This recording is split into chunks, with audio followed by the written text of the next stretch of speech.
राधा स्वामी जी, साखी, आंसू और प्रार्थना। हमें अगर सदगुरु का नाम सुनकर आंसू आते हैं, अगर उनके नाम को लेकर आंसू आते हैं, तो जिंदगी के यही पल सार्थक हैं, मंगलदायी हैं। ये पल सदगुरु की कृपा है, ये पल उसकी करुण का प्रसाद है।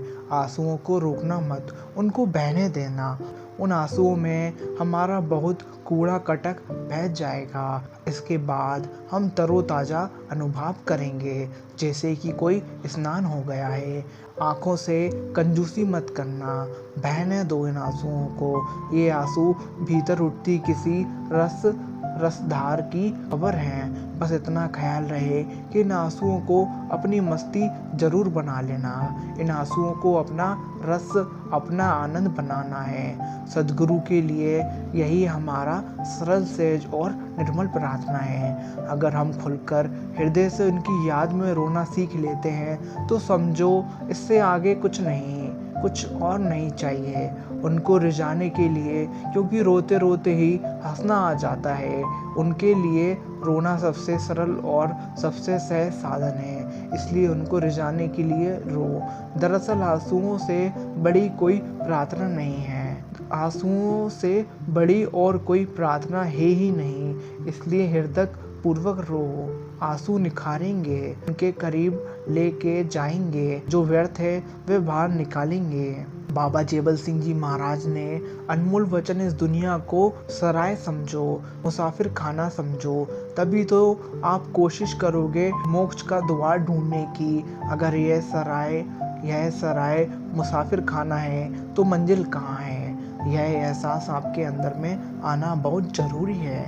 यह तभी संभव है जब हम लगातार सिमरन भजन करेंगे, हुक्म में रहेंगे।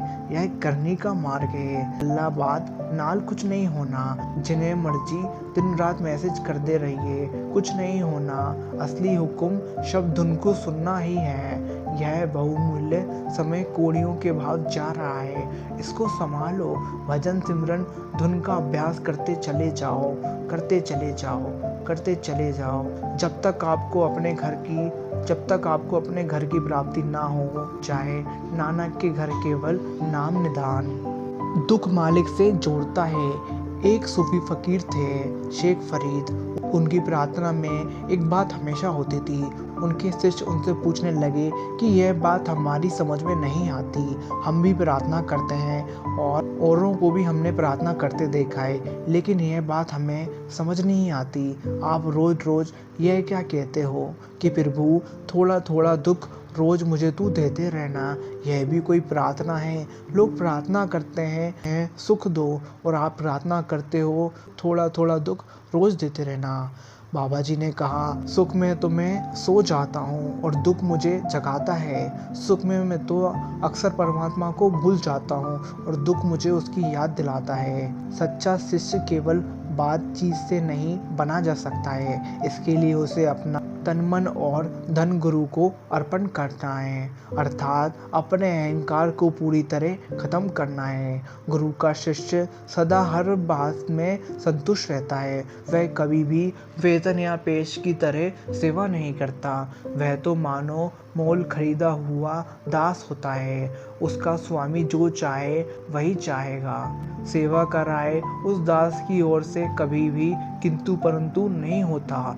सच्चा शिष्य केवल अपने गुरु का ही एकमात्र आसरा रखता है। वह किसी अन्य सहारे के बारे में सोचता तक नहीं। वह अपने गुरु से मिली शिक्षा और उसके बताए सिमरन, ध्यान और भजन को छोड़कर किसी और के पीछे लगकर किसी भी प्रकार के कर्मों धर्मों में व्यर्थ होना पसंद नहीं करता। वह तो केवल अपने सद्गुरु का ही सहारा लेता है। किसी और के पांव पर गिरकर अपना जन्म बर्बाद नहीं करता। जो मनुष्य अपना काम काज करते हुए प्रभु का नाम सिमरन करते रहता है, वह सदा आनंद में रहता है। जो चलते फिरते प्रभु का नाम सिमरन करता है उसे पग पग पर यज्ञ का फल प्राप्त होता है। जो संसारिक वस्तुओं का भोग करते हुए भी उनका त्याग करके प्रभु के नाम का सिमरन करता है उसके शरीर को कर्मों का फल नहीं भोगना पड़ता। जो इस प्रकार सदा प्रभु के नाम से सिमरन में लगा रहता है वही जीते जी मुक्ति हो जाता है। राधा स्वामी जी। आशा करता हूँ ये साखी आपको अच्छी लगी हो बाबा जी की। अगर अच्छी लगी हो तो वीडियो को लाइक कर दीजिए एंड चैनल को सब्सक्राइब कर दीजिए और सभी सत्संगी भाई तक शेयर कर दीजिए। राधा